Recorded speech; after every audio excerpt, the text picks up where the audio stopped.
Hello বন্ধুরা, এখন বেজে গেছে প্রায় রাত 9টা। তো আমি ডিনারের ব্যবস্থা করতে চলে এসেছি, অলমোস্ট হয়েই গেছে। তো আজকে ডিনারে একদম অন্য রকমের একটা জিনিস বানিয়েছি, যেটা খুবই স্বাস্থ্যকর এবং পুষ্টিকর খাবার।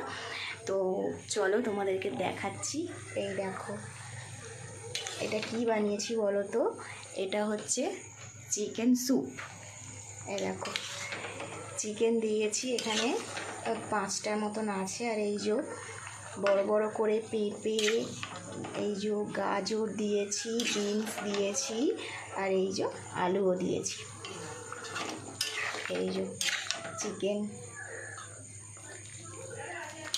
এটার সাথে কিন্তু এখানে রুটিও রয়েছে। এই যে রুটিটা হয়ে গেছে। এই যে দেখতেই পেলে একদম খুবই পুষ্টিকর খাবার, যেটা আমার বর খুবই পছন্দ করে খেতে, সেজন্য ওর জন্যই স্পেশালি বানানো। তো চলো, টাটা।